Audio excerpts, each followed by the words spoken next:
Hi, good morning. இன்றைக்கி நாம் முடக்கத்தான் கீரை இட்லி பார்க்க போகிறோம். அதுக்கு தேவையான பொருட்கள் என்னென்னு பார்த்துடலாம். ஃபஸ்ட்டு முடக்கத்தான் கீரை தேவை. அதுக்கு முடக்கத்தான் கீரையை நான் கடையில் வாங்கி க்ளீன் பண்ணி வச்சுருக்கேன். அதில் எந்த விதமான டஸ்ட்டும் இல்லாத வச்சுக்கிறோங்க. அடுத்ததாக இட்லி மாவு ஆல்ரெடி நம்ம யூஸ்வலாக யூஸ் பண்ணுற இட்லி மாவு, சாதாரண இட்லி மாவே நம்ம இதுக்கு யூஸ் பண்ணலாம். இப்போ நம்ம இந்த முடக்கத்தான் கீரையை மிக்சியில் போட்டு அரைச்சி பேஸ்ட் பண்ணி எடுத்துக்கணும். பேஸ்ட் பண்ணி எடுத்து தான் இட்லி மாவோட நம்ம கலந்துக்கணும். இப்போ நான் பேஸ்ட் பண்ணிடுறேன். முடக்கத்தான் கீரை இட்லியை அரைச்சி எடுத்துடுறேன். நான் இப்போ அரைச்சி வச்ச கீரையை இட்லி மாவில் மிக்ஸ் பண்ணிடுறேன்.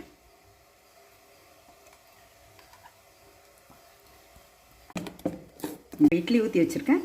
5 மினிட்ஸுக்கு அப்புறம் இது எப்படி வந்திருக்குன்னு பார்க்கலாம். முடக்கத்தான் இட்லி சாஃப்டாக இப்போ ரெடி ஆகிடுச்சு. அடுத்தது சர்வ் பண்ணுறேன். முடக்கத்தான் இட்லிக்கு தொட்டுக்கிறதுக்கு பூண்டு